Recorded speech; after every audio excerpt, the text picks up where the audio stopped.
Is your IBS, Crohn's, and colitis destroying your sports career? I'm going to show you exactly what you need to do to get back out on the field or get back out on the rink and enjoy the sport your sport of choice. So my name's Mike the Healer Gut Guy. I healed myself from a very bad case of Crohn's and colitis, and I've helped many other people get better from all sorts of digestive issues, from IBS, leaky gut, histamine intolerance, dairy intolerance, lactose intolerance, whatever. It's easy. It's super easy. Don't let anyone tell you it isn't. They don't understand the root cause. It's actually very, very easy. So when my Crohn's symptoms were really bad, I played hockey. Have you ever crapped yourself in hockey gear? It's expensive, it's hard to clean, it's embarrassing, you're trapped on the bench. Multiple times I would have to excuse myself, go out and skate off, wait for them to blow the whistle and run to the edge and everybody's watching. There's 100 or so people watching. They all got to watch me skate like a madman to the door, open it up and run to the bathroom, blow up the bathroom, and then I lost so much play time. And not only was it interrupting the games and making me look stupid at the games, I couldn't put on weight. In hockey, there's a big advantage to weighing a good amount of weight. Like when you're smashing somebody to the boards or someone's trying to smash you into the boards. I was 150 pounds. I was tiny. Now I weigh 200 pounds. Man, if I could play hockey now, no one would be able to move me. No contest. I also did pole vaulting in high school, and you wouldn't think that would cause many issues, having Crohn's and having the diarrhea all the time. And there were times my track team, how many people are on a track team? I don't even know, like 100 people, because it all gets tallied together. There were times it was my turn, so you would jump and then you would wait for everybody else to jump, and then you would jump again. There'd be times where in between turns, I would have to run to the bathroom. And it's very hard to find a bathroom on a track field where all the school doors are locked. Sometimes I'd have to run out into the woods and go to the bathroom and then wipe myself with poison ivy and then run back. And hopefully, they hadn't passed me yet. But one time I got disqualified because I didn't make it back on time. And, it was an easy jump. I always make this height. I'd always make it. And our team would have won, but because of me and because of my diarrhea, we lost that. And my coach was so furious, but he was trying to be a good sport about it because he knew I had these gut issues. I don't want that to happen to you. I want you to excel at your sport. And we all do it by addressing the root cause. And the root cause is, it's not diet. I know you're going to think it's diet. Oh, it's diet. No. Why is everybody else following these crap diets and they're fine? Why is everybody else on your hockey team or whatever team you're playing, why are they fine? They're fine. You were fine eating that diet. Why is the diet bad all of a sudden? Yeah, you could probably eat better, but who couldn't? It's not diet.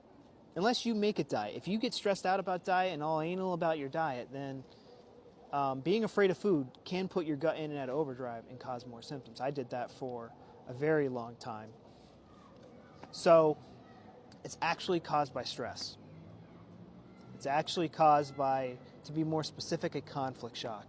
And in my webinar, I go over this in much more detail with case studies and lab studies and brain CT scans. The guy who discovered this, Dr. Hammer, he just more verified it. He could look at your brain CT scan and know exactly what was wrong with you. Not what gut condition you have, but what other diseases you might have. And doctors of old, but before the rise of big pharma, they all knew it was caused by stress.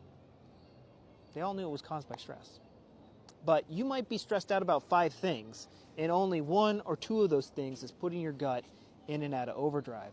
And for some of you who are, some people's lives, they revolve around sports. It's all they do. To be good at a sport, you really have to commit your life to it. And now one person I worked with, he committed his life to American football. and he was about to get drafted into like a college team, which is like every American football kid's dream. And like the last game of his season, like right before he was about to get drafted, he broke his arm and he shattered it, and his football career was over overnight. Devastated for months. That's what put his gut into overdrive. That's when his gut symptoms started. He didn't have any gut symptoms before that. That's when they started, when he broke his arm and his football career ended. Another person I worked with, he was a really big soccer fan. And, you know, soccer was his life. And it was his badge of honor to be on the all-star soccer team, right? At work, he wanted to get a promotion, and he thought he was going to get it, but he didn't. And he felt it was like very unfair that he didn't get it. And that's when his symptoms started, and that caused his health to go downhill, and he couldn't play soccer at an all-star level anymore. And he got kicked off the team, and he got really bent out of shape about that, and his gut symptoms got even worse. These are the types of patterns we need to look for. A lot of the times just making these conscious connections, because it's all running subconsciously, just making these conscious connections will stop the symptoms. So, again, there's a million things I want to tell you, and I'll tell you them for free in my webinar. All you got to do is sign up for it. It's in my bio link. This is what you, like, find the conflict shock. First thing, if you don't do anything else tonight, start to think, what was the stressful event that put my gut into overdrive? If you already know what it is, write it down in the comment. All right, guys, what's your sport of choice? I did rock climbing. It was not fun to do outdoor rock climbing and be 100 feet up in the air, and then you get the urge to go. It's not fun to go to the bathroom while you're rock climbing, and then you gotta, wipe your butt with poison ivy, on the side of a cliff, and all your friends are like, "What are you like?" There's no privacy up there. You're all dangling from the same line. So, I've also seen bodybuilders put on like literally, they work out 5 times, 7 times a week. They eat 5 times a day. They do all this prep for a show, and then they have a flare, and bam, like months of work gone in like days. Gone. I want to save you from that horrible fate.